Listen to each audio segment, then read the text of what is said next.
Hello friends, welcome to this new video of Sapphire Talks English. In this video, we shall discuss the impact of the Iran war on the Indian stock exchanges. Now, in this series on a discussion on the Iran war, we have already discussed the impact of the Iran war on the Indian economy, the UAE economy, as well as our last video discussed about the impact of the Iran war on the European and UK economy. Now we are compelled to discuss the impact of the Iran war on the Indian stock exchange because on 19th March 2026 the Indian stock exchange had a drastic fall. This fall is largely attributed to what is happening in the Middle East. Now, to give you some numbers, the BSE Sensex and the NSE Nifty both crashed by 3.26% just within one day on 19th March 2026.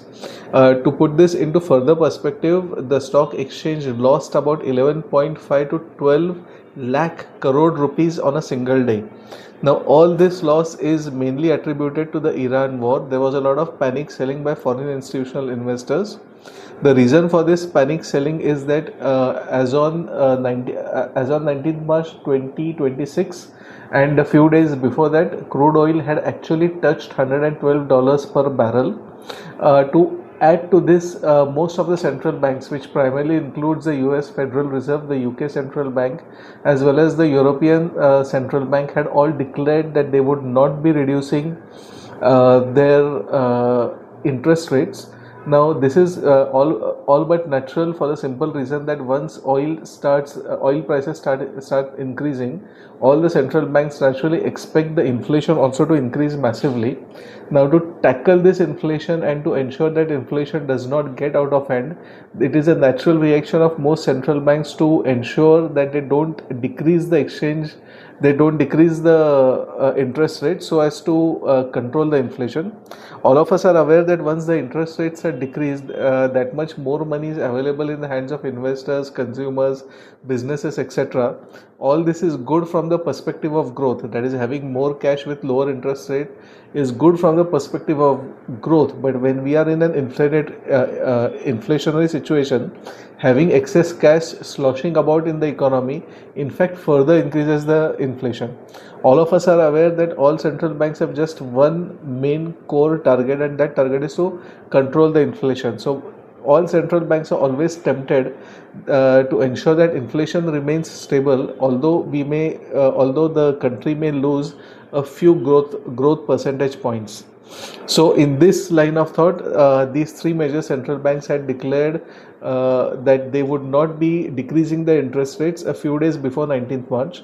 All this resulted, that is the increase in crude prices plus the hawkish approach of these three central banks, resulted in many investors losing their sentiment.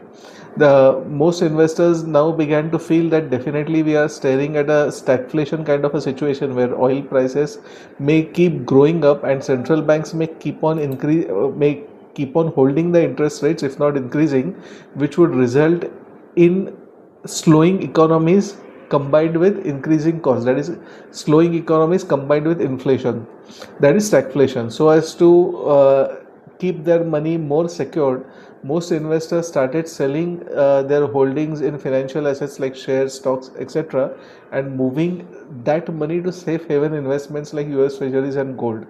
That was also one of the major reasons why financial institutions within a single day indulged in a lot of panic selling on the Indian stock exchanges and started moving their money out of India to safe haven investments. Now, many of us would be wondering what next. Now, the answer to that, as usual, is very simple, is that all that depends upon how long the war continues and how much horizontal expansion there happens in the war, that is, how many more countries get sucked in. If the war becomes more intense, obviously the stock markets will perform badly. In fact, situations could go from bad to worse. If the war situation gets wound up and closed quickly, definitely things will quickly improve. Because till now one can safely say that damage has been done, but not too much damage has been done. So all this now depends upon how the situation progresses going forward.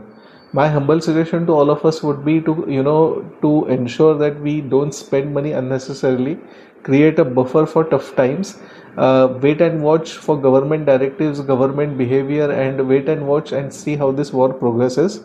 Once things get sorted out, yes, definitely we can relax a bit, but till then it would be wiser to have a buffer and wiser to have some money parked into safe investments. If there is something important that comes to my knowledge regarding these matters, definitely I'll make a new video for you. Till then, I'll take your leave. If you have found this video interesting, please like the video. Subscribe to our channel. Thank you very much for your support. Jai Hind, Jai Bharat, Vande Mataram.